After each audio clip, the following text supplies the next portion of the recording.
Well, hello, boys and girls. It's your favourite grumpy granny from Groggy's Patch, and I'm back once again with another little golden nugget.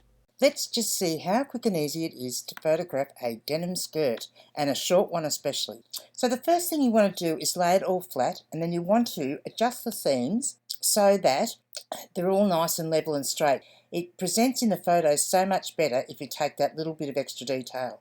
Now I'm just adjusting my lighting on my phone app that I use, and then I've taken a photo of the front. I'm going to flip it over and I'm going to take a photo of the back. And yes, whilst I could take other photos that have to do with the front, I want my photos in order so that when I upload them to the computer, all I have to do is actually insert them straight into the listing.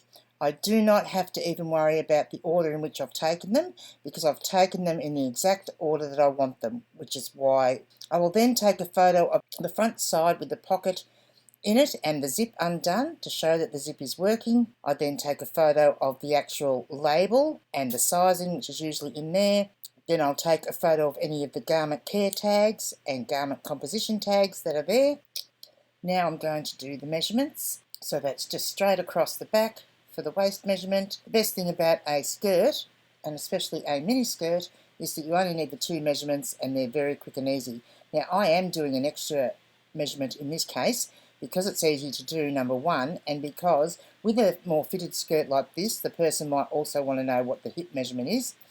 Rather than have them ask me later on for it, if I think of it and I've got time and it's easy, I will often take that photo. So now I'm just taking a photo of the length, and now I'm going to just flip it over and get it ready to put in the bag. And now I'll go and find a sale to show you.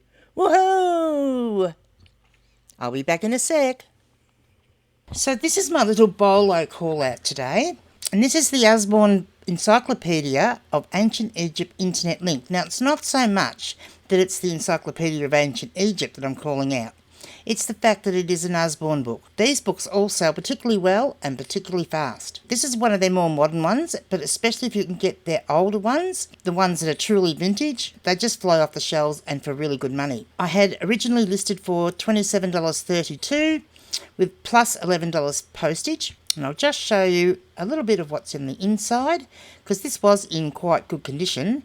It's just a rather large paperback, one of those bigger sort of kids' books that you often see, but there's really great graphics in it and pictures. So as I said, I originally had it listed for $27.32 plus postage of $11.50. I have currently going the 21% off coupon, which was used, so that takes off $5.74, giving me $33.08 left. The transaction fees were $3.06, and then the ad fee, so this was a promoted listing, was $2.37. As usual, the postage and packaging costs for something like this, and this one was a metro mail, so it was about $9.50 all up, which ends up giving me a net profit of $17.17, and that's not bad for something I bought for a cost of goods of 50 cents. So that is it for today, boys and girls. I hope that was helpful, and I will see you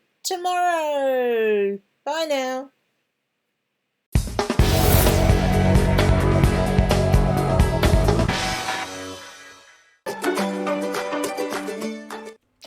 Sprung putting my lippy on.